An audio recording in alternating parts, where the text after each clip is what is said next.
आइए, तुलसी Tapovan YouTube channel पर जुड़े हुए आप सभी भक्त लोग, हृदय से आपका बहुत बहुत आदर है, मान है।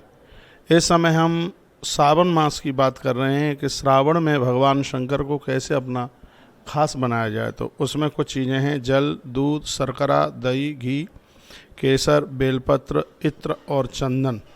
सावन के महीने में संक्रांति या सोमवार को इन सब चीज़ों को भगवान शंकर के ऊपर चढ़ाएं। आपको ना पता हो तो मैं निवेदन किए देता हूँ। संक्रांति के दिन मसूर की दाल भगवान महादेव को चढ़ाई जाती है। संक्रांति के समय पर ऐसा रुद्र संहिता के सृष्टि खंड में ऐसा वर्णन है, अध्याय नंबर 14 है। मैं एक बार फिर कहूँगा, संक्रांति के समय पर मसूर की दाल भगवान शिव को चढ़ाई जाती है। बड़ी इसकी विशेषता है, बड़ी इसकी महिमा है। किस चीज़ से क्या फर्क पड़ता है वो भी मैं आपको निवेदन कर देता हूँ। आप जल चढ़ाते हैं तो आप क्रोध जीत लेते हैं, आपको स्वभाव आपका बहुत ज़्यादा बढ़िया हो जाता है। और शंकर का अभिषेक पानी के बिना पूरा हो ही नहीं सकता। यदि रावण जल से महादेव का अभिषेक करता रहता होता तो उसका स्वभाव बहुत बढ़िया हो जाता, लेकिन वो तो सब ऊट पटांग चीज़ों से ही। अब भगवान शंकर के लिए मैं ये कह दूं, ऊट पटांग शब्द आपको थोड़ा ऐसा ही लग रहा होगा। मैंने आपको पूर्व में भी बोला, कोई भी चीज़ आप शंकर जी को चढ़ाते हैं उसमें जल चढ़ाना बहुत ज़्यादा जरूरी होता है, नहीं तो अभिषेक पूरा ही नहीं माना जाता। जल चढ़ाने से शांत स्वभाव होता है और लोग क्रोध को जीत लेते हैं। ये इसका अपने आप में बहुत ज़्यादा प्रभाव है। भोलेनाथ को खांड चढ़ाई जाती है, यानी शर्करा, बूरा, यह घोर दरिद्रता का नाश कर देती है। और इत्र, ये आप पहली बार सुनेंगे, आप सुन लीजिए। भगवान भोलेनाथ को इत्र चढ़ाने से व्यक्ति गलत रास्ते पर जाने से बच जाता है। उसका रास्ता अपने आप में डगमगाता नहीं है, अपने स्थान से वो पथ भ्रष्ट नहीं होता। यह भगवान महादेव को इत्र चढ़ाने की बहुत बड़ी महिमा है। सावन मास में किस प्रकार से भोलेनाथ की पूजा करें तो उसकी कुछ विशेष बातें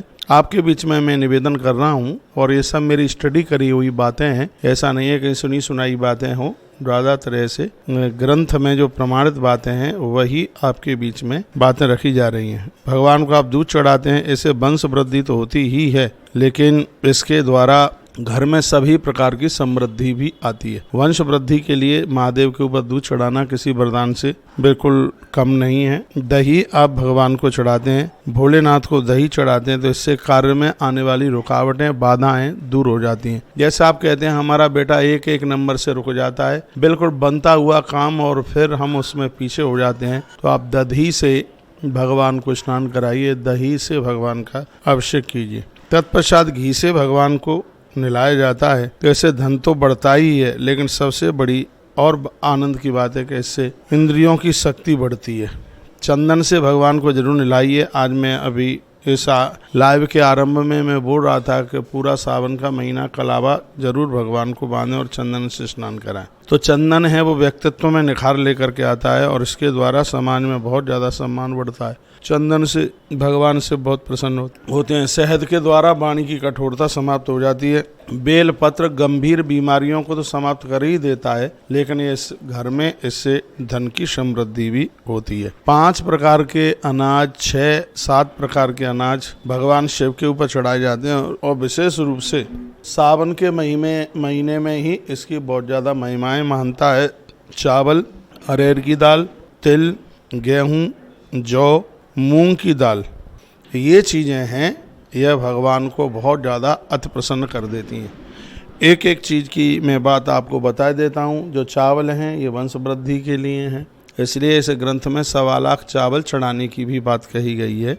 तो ये वंश वृद्धि के लिए और धन लाभ के लिए चावल को बहुत ज़्यादा बढ़िया, बहुत ज़्यादा शुभ, बहुत ज़्यादा अच्छा माना गया है। आप इन सब चीज़ों में श्रद्धा विश्वास रखते हैं तो 1.25 लाख बन जाए तो 1.25 लाख चढ़ाइए, नहीं तो फिर एक मुट्ठी चावल आप भगवान महादेव को जरूर चढ़ाइए। आज संक्रांति है और संक्रांति का भारी महात्म्य होता है। आपसे हो जाए तो 1 लोटा पानी महादेव को चढ़ाना। तुलसी तपोवन गौशाला में तो आज भक्तों की तरफ से संक्रांति का महारुद्राभिषेक भी संध्या के समय में होने वाला है और उसमें आचार्य जी ने सब सूचनाएं आपको दे दी हैं। अरहर की दाल भगवान शिव को चढ़ाई जाती है और ये बहुत बड़े दुखों की निवृत्ति करती है। भगवान ऐसा किसी के जीवन में ना करे, फिर भी ऐसा हो ही जाता है। जैसे जवान बच्चे की मृत्यु हो गई, पति चला गया, पति से पहले पत्नी चली गई, या और कोई गंभीर चोट परिवार में लग गई, तो ऐसे दुख को सहन करना बड़ा मुश्किल होता है। इससे महापुराण कहती है भगवान महादेव के ऊपर अरहर की दाल, ये साबुत अरहर नहीं है, इसमें दाल ही चढ़ाई जाती है। जो साबुत चीजें होंगी वो मैं साबुत बताऊंगा, जो दाल होगी वो दाल।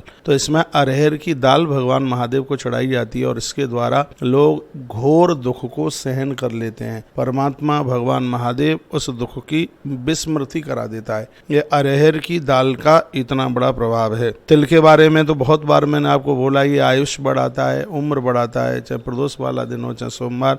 शंकर की पूजा में याद रखिएगा इसमें काले तिल ही चढ़ाए जाते हैं। भगवान सूर्य की पूजा में सफेद तिल लिए जाते हैं, भगवान महादेव की पूजा में काले तिलों का प्रयोग किया जाता है। और जब भक्त लोग एकादशी के दिन जब चावल देवताओं को नहीं चढ़ाते तो नारायण की पूजा में, भगवान की पूजा में काले तिल नहीं, वहाँ श्वेत तिलों का प्रयोग किया जाता है। ऐसा वराह पुराण के अंतर्गत लिखा हुआ है। जहाँ की जैसी बात होगी वह मैं आपको बोलता रहूँगा। साबुत मूंग चढ़ाई जाती है भगवान महादेव को, इससे संपूर्ण बाधाओं का अंत हो जाता है। जैसे कोर्ट कचहरी, आप अपना कोई प्लॉट बना रहे हैं, अड़ोसी पड़ोसी परेशान कर रहा है, या कोई सरकार की स्थिति से अड़चन आ रही है, या आपका बेटा कहीं बाहर प्रदेश जा रहा है, यानी ऐसी तमाम प्रकार की बाधाएं। मान लिया जाए आपके बेटे के सगाई संबंध वाले अगल बगल के लोग चोली कर देते हैं, संबंध होने नहीं देते, तो याद रखिएगा मूंग साबुत भगवान महादेव को चढ़ाई जाती है।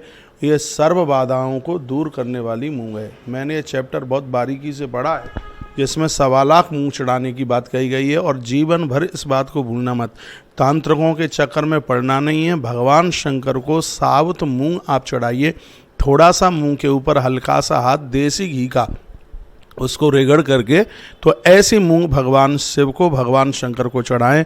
और ये चढ़ी हुई मूंग मछलियों के लिए पानी में इसको प्रवाहित किया जाता है, ये भी और समझ लीजिएगा। ये मूंग जो साबुत चढ़ाई जाती है संपूर्ण बाधाओं को, विघ्नों को दूर कर देती है।